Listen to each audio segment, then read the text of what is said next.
الحمد لله نحمده ونستعينه ونستغفره ونعوذ بالله من شرور أنفسنا ومن سيئات أعمالنا من يهده الله فلا مضل له ومن يضلل فلا هادي له وأشهد أن لا إله إلا الله وحده لا شريك له وأشهد أن محمدا عبده ورسوله أما بعد فإن خير الحديث كتاب الله وخير الهدي هدي محمد صلى الله عليه وسلم وشر الأمور محدثاتها وكل محدثة بدعة وكل بدعة ضلالة وكل ضلالة في النار. الله أكبر الله أكبر لا إله إلا الله الله أكبر ولله الحمد. أعوذ بالله من الشيطان الرجيم. بسم الله الرحمن الرحيم. إن إبراهيم كان أمة قانتا لله حنيفا ولم يك من المشركين شاكرا لأنعمه اجتباه وهداه إلى صراط مستقيم وآتيناه في الدنيا حسنة وإنه في الآخرة لمن الصالحين ثم أوحينا إليك أن اتبع ملة إبراهيم حنيفا وما كان من المشركين.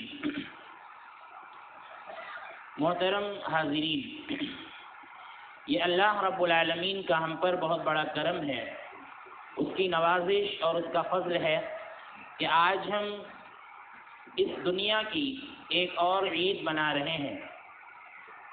عید الاضحیٰ جسے آج ہم منا رہے ہیں، یہ عید کئی ایک ناحیوں سے عید الفطر سے زیادہ اہم ہے. لوگ یہ بات نہیں سمجھ پاتے ہیں، حالانکہ لوگوں کو یہ بات سمجھنی چاہیے کہ یہ عید عید الفطر سے زیادہ اہمیت رکھتی ہے. وہ اس وجہ سے کہ یہ عید دنیا کے سب سے افضل دنوں میں سے ایک دن میں آتی ہے. اللہ کے نبی صلی اللہ علیہ وسلم نے فرمایا کہ ذی الحجہ سے کی تاریخ کے جو ایام ہیں، یعنی 1 تاریخ سے لے کر 10 تاریخ کے جو دن ہیں، یہ دنیا کے سب سے افضل اور اہم دن ہیں. یعنی ان سے افضل اور اہم دن دنیا میں کوئی نہیں ہے. تو انہی دنوں کا آخری دن آج ہے جس دن ہم عید الاضحیٰ منا رہے ہیں. تو اس اعتبار سے یہ عید عید الفطر سے زیادہ اہم ہے. اور اسی طرح سے اس کے اندر جو اعمال انجام دیے جاتے ہیں، مثال کے طور پر ابھی ہم اور آپ انشاءاللہ قربانی کریں گے.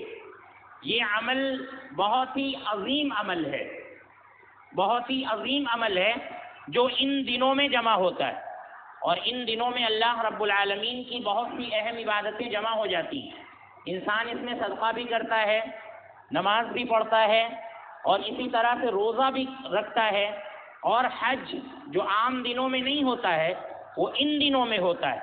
اسی لیے ان دنوں کی اہمیت اللہ کے نبی صلی اللہ علیہ وسلم نے بہت زیادہ بیان فرمائی ہے. تو ان دنوں کے تعلق سے بعض احکام ہیں، ہمارے بہت سے مسلمان بھائی ان کو نہیں جانتے ہیں، نظر انداز کر دیتے ہیں، لہذا ان کو جاننا چاہیے. تو ان دنوں کے تعلق سے ایک اہم بات تو اللہ کے نبی صلی اللہ علیہ وسلم نے یہ بیان فرمائی کہ اذا رأيتم هلال ذي الحجة وأراد أحدكم أن يضحي فليمسك عن شعره وأظفاره، کہ جب تم ذی الحجہ کا چاند دیکھ لو اور اگر تم میں سے کوئی شخص قربانی کا ارادہ رکھتا ہے فلا یمسک عن شعره واظفاره، تو وہ اپنے جسم کا بال نہ کاٹے، کوئی بھی بال. جن بالوں کو کاٹنے کے لیے شریعت نے کہا ہے ان بالوں کو نہ کاٹے اور اپنے ناخن کاٹنے سے رک جائے. اب بہت سے لوگ ہیں قربانی کرتے ہیں لیکن اللہ کے نبی صلی اللہ علیہ وسلم کے اس حکم پر عمل نہیں کر پاتے ہیں.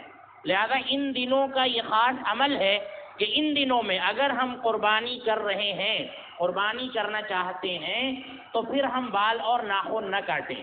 یہ اس شخص کے لیے ضروری ہے جو قربانی کر رہا ہے، جس کی طرف سے قربانی ہو رہی ہے. اور ابو داؤد کی ایک روایت میں ہے کہ ایک صحابی اللہ کے نبی صلی اللہ علیہ وسلم کے پاس آئے اور وہ کہنے لگے کہ اے نبی صلی اللہ علیہ وسلم، ہمارے پاس قربانی کی وسعت نہیں ہے، ہم قربانی نہیں کر سکتے، لیکن ہمارے پاس ایک بکری ہے جو دودھ دیتی ہے اور اس بکری کے دودھ سے ہمارے بچے خوراک حاصل کرتے ہیں، ہمارے بچے غذا حاصل کرتے ہیں، یعنی بکری کا دودھ پیتے ہیں. تو کیا ہم اس کی قربانی کریں؟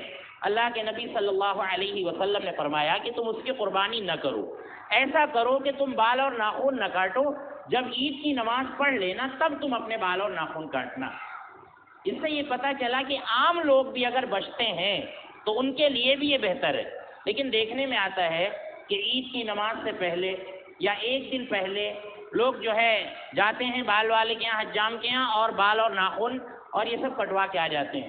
لہٰذا یہ جاننا چاہیے، جہاں ہم یہ جانتے ہیں کہ قربانی کی بہت اہمیت ہے، وہاں ہمیں یہ بھی جاننا چاہیے کہ قربانی سے تعلق رکھنے والی اور کون کون سی چیزیں ہیں جن میں ہم مسلمانوں کو جن پر عمل کرنا چاہیے۔ آپ دیکھیں ان دنوں میں ہم قربانی کرتے ہیں، ابھی ہم جائیں گے، لوگ اپنی اپنی قربانی پیش کریں گے جس کی بڑی اہمیت ہے۔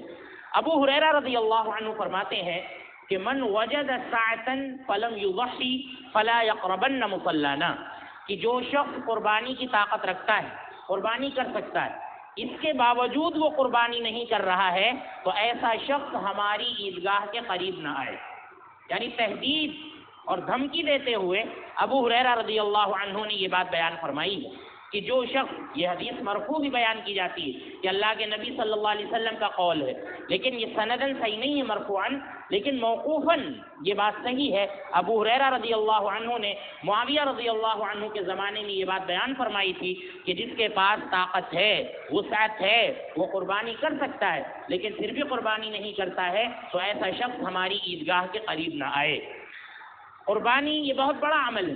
اللہ رب العالمین نے فرمایا کہ وَفَدَيْنَاهُ بِذِبْحٍ عَظِيمٍ، اسماعیل کے بدلے ابراہیم علیہ السلام کو اللہ رب العالمین نے ایک بہت بڑی قربانی عطا فرمائی۔ اللہ رب العالمین نے ایک دمبا عطا فرمایا اور دمبے پہ حضرت ابراہیم علیہ السلام نے چھری چلائی۔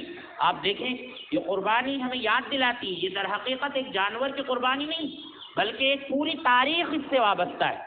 ابراہیم علیہ السلام سے اللہ رب العالمین نے سب سے محبوب ترین چیز کی قربانی مانگی تھی، اور وہ محبوب ترین چیز ان کا بیٹا تھا جو بڑھاپے کی لاٹھی تھا، بڑھاپے کا سہارا تھا۔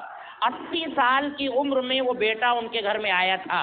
اب اس کی قربانی حضرت ابراہیم علیہ السلام سے اللہ رب العالمین نے مانگی، اور ابراہیم علیہ السلام اپنی سب سے محبوب چیز کی قربانی دینے کے لیے تیار ہو گئے۔ پتہ یہ چلا کہ جو جانور ہم ذبح کرتے ہیں، جس پر ہم چھری چلاتے ہیں، ہم چھری در حقیقت ایک جانور پر چلاتے ہیں، لیکن حقیقت یہ ہے کہ اس موقع پر ہمیں اپنی انا کی قربانی دینی ہوگی۔ ہمیں اللہ کی مرضی کے آگے اپنی مرضی کی قربانی دینی ہوگی۔ ہمیں اللہ کی مرضی کے آگے اپنی خواہش کی قربانی دینی ہوگی۔ اللہ رب العالمین کے پیغام کے آگے ہماری جتنی بھی خواہشیں ہیں ان سب کو ہمیں کچلنا ہوگا، ان سب کی ہمیں اور آپ کو قربانی دینی ہوگی۔ لوگ یہاں پر ایک جانور قربان کرتے ہیں، لیکن اس جانور کو قربان کرنے کا جو عظیم سبق ہے، بہت بڑا جو سبق ہے، وہ سبق ہم فراموش کر دیتے ہیں۔ یہ جانور قربان جو ہم اور آپ کرتے ہیں، یہ اللہ رب العالمین کی فرما برداری کا درس دیتا ہے کہ بڑے سے بڑے معاملے میں بھی ہم اور آپ اللہ رب العالمین کے دامن کو کبھی بھی نہیں چھوڑیں گے۔ اللہ رب العالمین ہم سے جو بھی قربانی مانگ لے گا، وہ قربانی دینے کے لیے ہم اور آپ تیار ہو جائیں گے۔ خطبہ مسنونہ کے بعد چند آیات ہم نے آپ کے سامنے پڑھی ہیں، انہی آیتوں کی وضاحت کر کے ہم اپنی بات کو ختم کریں گے۔ اللہ رب العالمین فرماتا ہے کہ ان ابراہیم کان امتن، ابراہیم علیہ السلام تنہا امت تھے۔ یہاں امت کے امام کے معنی میں ہے، لیکن آپ دیکھیں کہ اللہ رب العالمین نے جو لفظ استعمال کیا ہے، امت کا لفظ استعمال کیا ہے، یعنی ابراہیم علیہ السلام اپنے زمانے میں، اپنے دور میں وہ توحید کے علم کو لے کر تنہا کھڑے ہوئے تھے۔ پہل ان کو ماننے والا کوئی نہیں تھا۔ توحید کے جو سب سے بڑے علمبردار ہیں، ایک اللہ کی دعوت کے جو سب سے بڑے علمبردار ہیں، وہ حضرت ابراہیم علیہ السلام ہیں، جن کا ذکر اللہ رب العالمین نے یہاں پر فرمایا۔ اللہ رب العالمین فرماتا ہے کہ ان ابراہیم کان امتن، ابراہیم علیہ السلام تنہا ایک امت کی حیثیت رکھتے تھے، تنہا ایک امام کی حیثیت رکھتے تھے۔ آپ دیکھیں ابراہیم علیہ السلام نے ستاروں کو کہا کہ یہ ہمارے رب ہے، چاند کو کہا کہ یہ ہمارا رب ہے، سورج کو کہا کہ یہ ہمارا رب ہے اور یہ ہمارا سب سے بڑا رب ہے، لیکن اس کے بعد اللہ رب العالمین کی اس حقیقت کو ابراہیم علیہ السلام نے ثابت کیا کہ لا تسجدوا للشمس ولا للقمر واسجدوا للہ الذی خلقہن ان کنتم ایاہ تعبدون، کہ نہ تو چاند کا سجدہ کرو نہ تو سورج کا سجدہ کرو، واسجدوا للہ الذی خلقہن ان کنتم ایاہ تعبدون، بلکہ سجدہ اس کا کرو کہ جس نے چاند اور سورج کو پیدا کیا۔ اگر تم اللہ ہی کی پرستش کرتے ہو تو سجدہ اس کا کرو جس نے چاند اور سورج کو پیدا کیا ہے۔ پتہ یہ چلا کہ دنیا میں اللہ رب العالمین کا کوئی نائب نہیں ہے، اللہ رب العالمین کا کوئی اوتار نہیں ہے، اللہ رب العالمین کا کوئی اسسٹنٹ نہیں ہے، اللہ رب العالمین کا کوئی ایسا ولی نہیں ہے کہ جس کو اللہ کے علاوہ پکارا جا سکے۔ لہذا عید الاضحیٰ کا سب سے بڑا تقاضا اور ابراہیم علیہ السلام کی زندگی کا سب سے بڑا سبق یہ ہے کہ ہم اور آپ توحید کے تقاضوں کو سمجھیں۔ اللہ کو چھوڑ کر جن کی بھی پرستش کی جاتی ہے، جن سے بھی دعائیں کی جاتی ہیں، جن کے سامنے بھی جھکا جاتا ہے، جن کے لیے بھی سجدہ کیا جاتا ہے، ہم سب کو ان سب چیزوں سے کٹنا ہے، ان سب باتوں سے کٹنا ہے۔ یہی ابراہیم علیہ السلام کی زندگی کا سب سے اہم سبق ہے کہ ہم اور آپ توحید کے تقاضوں پر عمل کریں، اور توحید کے تقاضوں پر جن چیزوں سے حرف آتا ہے ان چیزوں سے بھی ہم اور آپ پرہیز کریں۔ اپنے بدن پر کالا دھاگا، یہ آپ سمجھ لیں کہ شرک کی طرف انسان کو لے جاتا ہے، اور اللہ کے نبی صلی اللہ علیہ وسلم کی بات اگر ہم مانیں تو اللہ کے نبی صلی اللہ علیہ وسلم نے فرمایا کہ من علق تمیمۃ فقد اشرک، کہ جس نے تعویذ لٹکایا یا اسی طرح سے اپنے ہاتھ میں کوئی دھاگا وغیرہ باندھا، اللہ کے نبی صلی اللہ علیہ وسلم نے فرمایا کہ یہ شرک ہے۔ اور اسی طرح سے اللہ کے نبی نے فرمایا کہ ان الرقا والتمائم والتولۃ شرک، کہ یہ جو تعویذ ہیں اور جادو منتر کی جو باتیں ہیں، پھونک جھاڑ کی جو باتیں جو غیر شرعی، اللہ کے نبی صلی اللہ علیہ وسلم نے فرمایا کہ یہ سب شرک میں آتی ہیں۔ اسی طرح اللہ کے نبی صلی اللہ علیہ وسلم نے فرمایا کہ جو شخص اپنے بدن پر کوئی دھاگا لٹکاتا ہے، اللہ رب العالمین اس کو اسی کے حوالے کر دیتا ہے کہ تم جاؤ اپنے دھاگے سے شفا مانگو، اللہ رب العالمین تم کو شفا نہیں دے گا، جاؤ اسی سے تم شفا مانگ لو، اللہ رب العالمین اسی کے حوالے کر دیتا ہے۔ اس کے علاوہ مزاروں پر سجدہ ہے، وہاں پر جا کر اپنے سر کو جھکانا ہے، جھکنا ہے، چادریں چڑھانا ہے، وہاں جا کر دعائیں مانگنا ہے، یہ ساری چیزیں آج دنیا کے اندر ہو رہی ہیں جو ابراہیم علیہ السلام کی زندگی کے قطعاً خلاف ہیں۔ عید الاضحیٰ کا سب سے بڑا پیغام یہ ہے کہ ان چیزوں کو اپنی زندگی سے سب سے پہلے ہم نکال دیں۔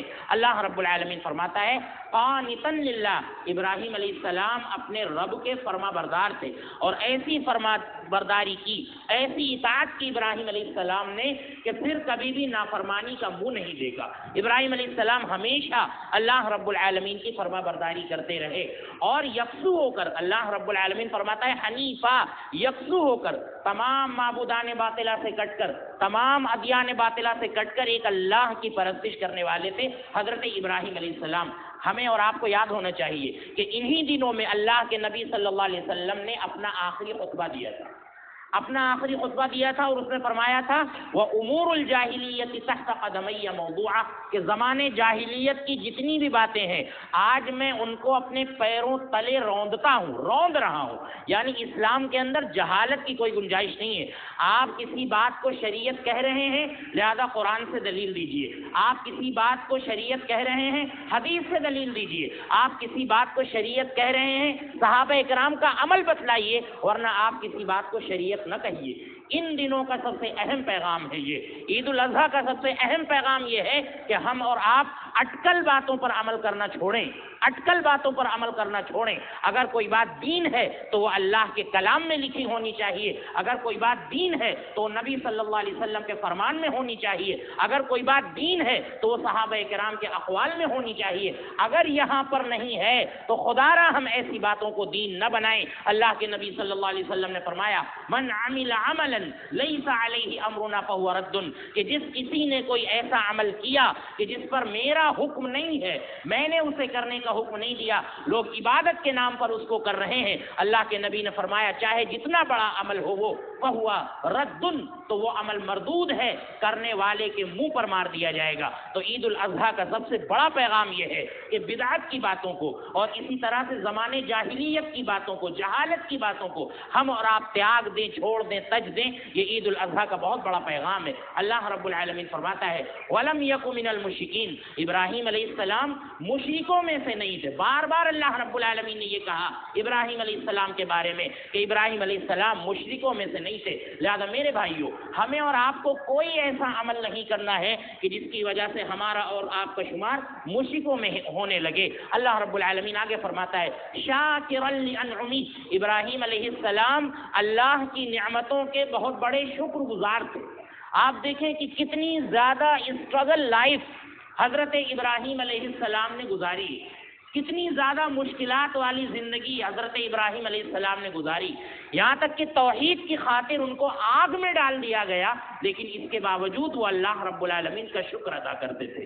کتنے پرانے دور میں تھے، آرام و آسائش کی چیزیں بھی نہیں تھی اس دور میں، لیکن پھر بھی ابراہیم علیہ السلام اللہ رب العالمین کا شکر ادا کرتے تھے۔ میرے بھائیوں، آج اللہ رب العالمین نے ہمیں سب کچھ عطا کیا ہے، سب کچھ عطا کیا ہے، آرام کی ساری چیزیں اللہ رب العالمین نے ہمیں اور آپ کو عطا کی ہیں۔ لہذا ہمیں اور آپ کو اللہ رب العالمین کا شکر گزار ہونا چاہیے، اور شکر گزاری صرف یہ نہیں ہے کہ کھانا کھایا الحمدللہ کہہ دیا، سبحان اللہ کہہ دیا، یہ شکر گزاری کا ایک حصہ ہے۔ شکر گزاری یہ ہے کہ بندہ اللہ رب العالمین کا فرما بردار ہو۔ جو شخص فرض نہیں پڑتا ہے وہ شخص کبھی بھی اللہ کا شکر گزار نہیں ہو سکتا۔ شکر گزار بندہ وہ ہے جو فرائض کی ادائیگی کرتا ہے اور اس کے بعد اس کے ساتھ ساتھ نوافل کی ادائیگی کرتا ہے اور اللہ اور اس کے رسول کا کہنا مانتا ہے، وہ شخص اللہ رب العالمین کا شکر گزار بندہ ہے۔ اللہ رب العالمین فرماتا ہے اجتباہ وہداہ الی صراط مستقیم، ابراہیم علیہ السلام کو اللہ رب العالمین نے چن لیا، منتخب کر لیا۔ ابراہیم علیہ السلام کو اللہ نے نبیوں کا باپ بنایا۔